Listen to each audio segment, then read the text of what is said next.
nam so okay kofa na wafrɛ eti wo kofa phone ma anko nam ko tempo mu na chi se mi tie de ede e ko so no ba metimi nya bi aka ti kwansi sister mi was am afraid I won't find the phone so no so when ede e be flew no so ba ya na be ka che no so okay ma bedu no de mi ko fie enti ya china no me na mepla enti opacho e so na ede e plant mame na mitimi ma entamsa timi ya na sala afa krom apatale ba kubi ese de bia kokrom ko fa atade ina msi okay ti gele play na me bowla be bi na mitei to ko ya no ba ya na me ide me yema djuma me ko twi me de me load ko Akos supply to ba ya no ina msi mame ntubu mse ma jinia na eti ade ami yema na eti ni ofe de mi yema de bia anopa 50 anopa 50 enti de mi 7 enti de mi yema na okoji no me enam twia cement esu yi ba ku cement ba ku 30 pesos me cement oton so 40 pesos na nsu ni cement ba ku 30 pesos me nunca kranka ko nshi wonyam shwo wo ko jilu nam da ma si be total show bi bia we free trisu be si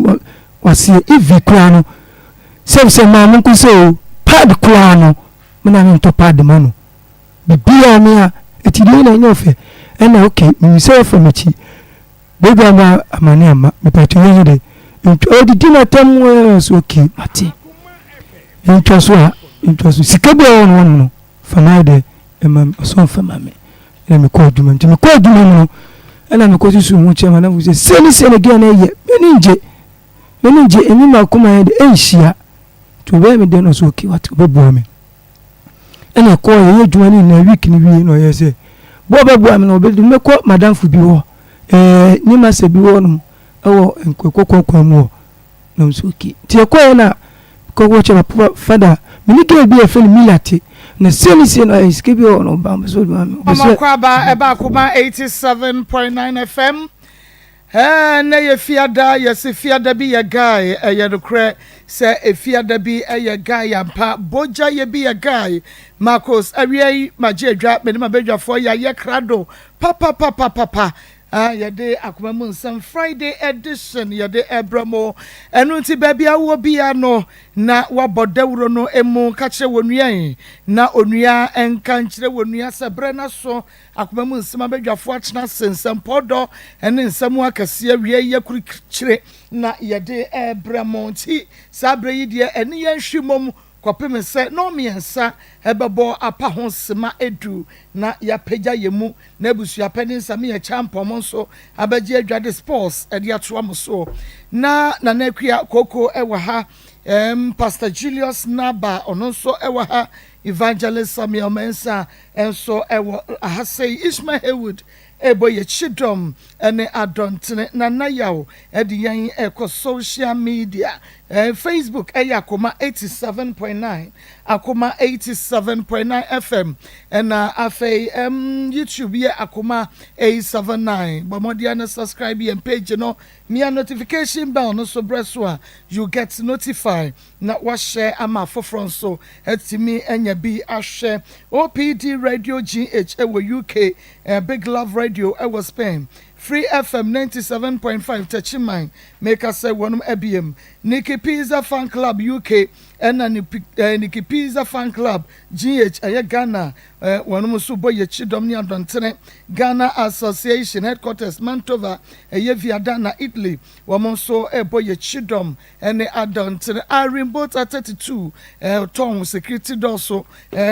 one so ABM ho ha ewo enkranza and afenso brofedu make us say one may be more panty bomodian say won so betie bie na etumi abo share share na fe koso a share ma ye wom say yenya problem with Facebook no de nanso yadofo bi try ase wo mo ebebo awramu wo bo wramu na se anye yi a ye wi a obetumi akohwe Facebook anase YouTube TikTok nso make us say edi etwego ho midin ede Maa Akos program ni Akoma mu nsem Akoma 87.9 FM make us say onua wo mo ye masedanie Thanksgiving breakfast inti yenimada se wo mo betumi dia tumu na wonom entumi wo mo ntumi a bomode ase wo be hwe no Facebook efri sese krono ase wo mo ba na yabɔ mamane na mo so matwekɔ sabre de yenko na afei yene yewura batuntum ya yenya na nkodi nko mama me mo ahawie ei na sema wo ti yakra me manti na bonte so for bete me pacho yakɔ na ni bre so pa breathing twi framani be ko mu na afei jemu na yenko bibia ni ha yeni abeka asam kire ye office ne yeni edi asesa ye mfidie no asa wedin Pashomne ni Seta Mohammed wo free he na bae me fita chima na bae tachiman ahwema tachiman na se ehin fa tachiman pacho I want coin so okay awie pacho awie de boko 2017 mo ana me sharp me ba Kumasi me de me na mfa chi ba Kumasi ti me sharp boy be friend Ibrahim Mohammed ope me ana me tia se but do a che be jaye ana me sign call back ti me call na me suan address but efie nye no credit ma me from papa from mu nye ti na adwuma suan na me pad abrobu ana yeko eno nso ana yenya bi nko ti na say me mra ti me ka se me ba Kumasi be ye adwuma ba na me ni mo bia ho ti me frɛ Ibrahim na me ex na na mga chwen se me ba Kumasi be ye adwuma na me ni baby am be se me ba na me kwa de baby akoye we nti be se me na o se o on or she so be mama ba nti na adam fu bi ben na your friend bra ben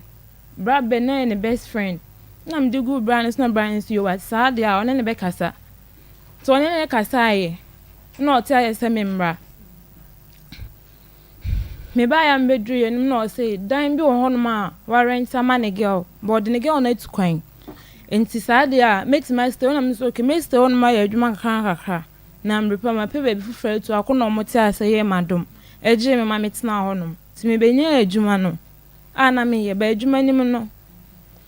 adwuma nim na papa no aye no ho as na papa ne pe kwan yo me ho nti me fa o mo sa me bra ana me from me se bia me nya adwuma no papa no say as me wodem cry say ni say no as of so mra ho nti adwuma no mani nju ho no me say boy na kro ma me statement say o nka wasra nka papa ne ye nka betimi anya bibi woni nsa ba won soro ye nsi no ebe ye adwanya so betimi ato ahyo nti me je adwuma ne ba afie me ba afie nya e office bi na pema me nti no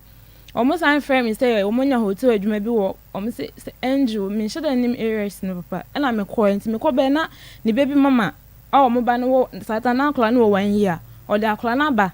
fie honom na o say na me say ade me bo ge ni decide na o say o kwa akra o so nko ye adwuma wa akra nti on do de akra ne ba na me ka say minim hwe fa ho nti me ndi akra ne preko penti ada me frɛ boy no ono so na me ni ho nti me frɛ na bia 2 weeks kwa na mfa me ko nti me frɛ na damfo na woni ni ho san la na me ni agent ne boa na as na akwa se wo boa me se me metena dan keke nti na me ni sa connection se bia me frɛ ne pa o be piki e ya branch na be hia no de na me so me ne tena jaye na me bae nti na me bae ne na me ni agent oni me ni sa we no connection ti man frɛ na damfo bra ben na me se bra ben akra na ma me de akra na bo na no so me nja akra no na omunni around boy ne se o se omko site omunni around ti so ba omeba fie no mo hu de omeya afa akra ne ho na me si o mate na me gye akra ti na nwumre na bra ben ne Ibrahim ni nyina ba e say na me sin si mo be ya akra ne de na me so de me ma akra ne nka me ho no ma na dwuro ade chi a e nya me pa o me hu de ombe na me si o mate na akra ne ka me ho no ti ade chi na me from me say adwuma fo na sen afrem so mo nya adwuma ne bi ma me ti o sa me ko na o me say de bi ma me nko adwuma na me pe na me se mba se me peska na me se no me sa da minja ko na me nhwa akra no se ai akra na yo akra na ye boy ne ba no boy ne ba no me ex ne ba no o hwe no me nhwa minja adwuma na me ba kuma se me be ye no minja ex ne ba no na o metua me ka se ana se mre ne so na sa ne girl na metene dan ni mu no obeba na be ka 1 month o me pipe sama me nanka me so me kɔ na nka say school sem onye nti ne ma beduru ha say nti no me nko ba me ni so a na se mo be gya me kwan ano mo asese agya me kwan na o mo si yom o mo ate za kwan na o me ho no me sam benya ka etia do prapra ni bi na nka se da bi mba se me ye adwuma na nanom kra ka se bibi atimi sinti no me mpa adwuma anye nka ho nti me friends menya ka etia do na omo yiyi ballers o ka etia ho no shops na no mati o mo ka no menya bi na oga jem se minim na se mi gya ne ba wo ba bi anam de ne ba ko gya ba bi se me ko ye adwuma me hu na akola ni nti na me gya adwuma me ya me tifie na me si yo mate mi gya ye me san ka jem se me chiko point o mo do popcorn machine ma me na fie na nim ho a me nche eno so oga jem se o mo frɛ me akunya o ma na dan fone tina na boy ni to na me do no mo se o mo pese ye last time I met from aka show me se me pese me nya adwuma nka akola na me nhwe ne ho na ya de o mate minti mo wan se mre ne so a o meja me kwan na makọ ena me si yo matinti mi gya adwuma sem bibia to na se hwa akra na ekoduru mbe bia me koyare nti me yare aha me hwa akra na me eduru mbe na mo ka se boy ne frame ka chem se o pese dan no obi be ka ho dan no nipa pota na odema no pese nipa na ne gya ne betena ho bi na me si yo matina obai nti me hwa akra me yare de ne na me yom ya na mo fa me one girl ni nyina no ko ne girl no ne girl foforo nyina bo mu na ne girl ba ko na ne ba wo hwe no wen na girl no kwa akra we ja akra no kwa akra nti na na ba ko na metine dan ni mu no wo hu me mo ba na metine dan ni mu no de na oni ha na watu kwan nti foforo no de ne ba say ono ye ne girl person ko de ne girl na watu kwan ne dan ni me mo na yo me say ono girl no a ne ex girlfriend ono ye ne ex girlfriend banana wo hwe no na why dan mu na wo wote ne girl odi na tu kwan ne girl no ne no ho no odi na tu kwan okay nti na dan na beda ho no na me sure mo say me pese me wa koda asafo ho no bi nti omma me stay ho na mrepa mu no ma pe ba bi akọ ti enu mu na me je adwuma na me ye ko pe foforo a omo ba ne bai no isa de me je adwuma bi a me na adwuma na me pe office fo me kan cho mo se menya bi na me nja na me ntena se nhwa akra ne ma no se makoda remade no ama akra no na me hwe ne ma ne mre ne so a na be ka wan yi na nka ne girl na ordinate kwan na ba no my pipes na me ka se me mpe no me side mre ne so a o meja me kwan mre ne be so se akra no ntime be yare mo me de me ko anyom hospital me sheda nim when hospital wo bai se wono na akra ne hwe nim na ye ayi kakra akra ne hwe mu na so mu no se bibis na me ka hwe na on fie na makra ne hwe na nim na akaskasa ma fie okra ma me bi bo medua wo akra ne hwe because so munim se me hwa akra ne mo mutua me kan so mo ma miska mu edu nti ma me na ye no size nko owo ma si osisi yo mi na nka scanner bedi ni side ampa me ya no agi akra na hwe no ya di scanner ma no amano ampa me yare ye ni me yare yo mu yi mi ma me ba fie na ewo mu a edidi mu na akra ne ma me ba back oba ye no say of ntina bra na ba hon ma minute wa ye kasa wato biscuit abre ba ma girl ne friend no say oni hwan se obema sata kwan se on na nchire school aye mfa ye ba nko hwan nti free wonom no mi hyem din se mi ku mi hu ye mi hu bibia akra ma akra na enso mo ni to munja me kwan na me nko me ka na akoda reason say na to obu ye say akra ne mpake mi na be 1000 times say me ko munja me kwan ba because no munya nya baby akra ne be ko nti me kan na boy na se ha power che se bia jiwene na wate bom benya baby ma akra no wiye no me yare ya me pia me friend say ye piska iskasa no so oni around ti me akra nko tina ma me be wo makom ka kwan no ho no o ma na girl be friend say boy na ba o se me mbra na ye meji didi skan ti me ko ye na o mote ho mu didi na me da akra no ko tina o mu nchen na me pia se me ko to me nya akra na aduane aba mba ya akra na da wa akra ne oba no wan se aduane bi ama akra no ma akra na da kom na me so na me se me no ma adru na 30 minutes o se me didi ti o se me se me pie na me ko di me ba ya o mu bo fo matama akra na koma ma me na onu a me ne ko yo mu bo di o matama akra na koma no nti from ga sa des munja me kwan be me ya adru na mpa munja me kwan na me nko mama fi ono me keska na sema na dare ntokwa me so me bu so ni bi ani ha sei ena mba se mbe ye adwuma pesika akọ ena ase minja ntena fi enhwa akọ me ya se bra na o ya danse o mu no me phone oje phone nti sim na yira why na je phone no boy na jade phone boy na friend saying Ibrahim Muhammad o ti asabe so o ti atonsu ba sa for mu nya friend Dangote nto o je phone ekita mi anka more evidence am wo bra ne no mesina o so phone issue fufuro si my scawe hu bra ma bra ne store na ne ma ma yesa nka mi sa nka mi sika ni mpa at least ka menya bibi afri ma be she mi sika na 9 oni no sa phone na menya evidence o so o je phone am ka se nka mi se me fa ma hedro na mi se da bia o se me de bana o mi sika ma me Passion it's not bad. Okay, and see young share ukrom ne hene. Passion omo me Mensu. Ahaya Akoma 87.9 FM. Akoma mu nsam dwumade no wo hwe na wo tie bie. E wo Facebook, YouTube and afa TikTok. Wo free he na bai. Passion start no. Wo free krobe so na ba kuma se wo ba ye adwuma. Me free Nkransa news ngo ne bai. Okay, be bosumi anase fie sei ni. Me ba kuma se no, wo ba kuma se wo ba ye adwuma. Me ye adwuma e ko 4 years. Ekwo 4 years ni. Na wo free Nkransa e ba kuma se na adwuma be na wo ba ba ye.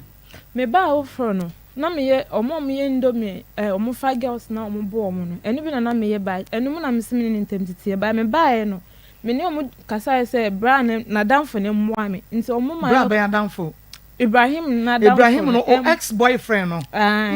Chiremu ye na ye. Me ex na damfo no. One ni na ambo me so omo boy de me call office. Me re fi office no. O page ma na call ha na omo aboa o. Na wo ba no. Wo Ibrahim de na twempena ejai. Na esi dan na wo san be hia wo mo okumase. Na wo na twempena wo Nkransa. Da bi na me na twempena ejai. Ba me ka se e wo okumase he ya me ejai. Wo ba 4 years no. Da bi 2017 coming ni mu no. Ena me hu no me ejai nti 2020 ye mu na me pesa me ba ha na me ni obi a ha bra bi na me friends mpana chow. Nti na wo no say Ibrahim de wo okumase.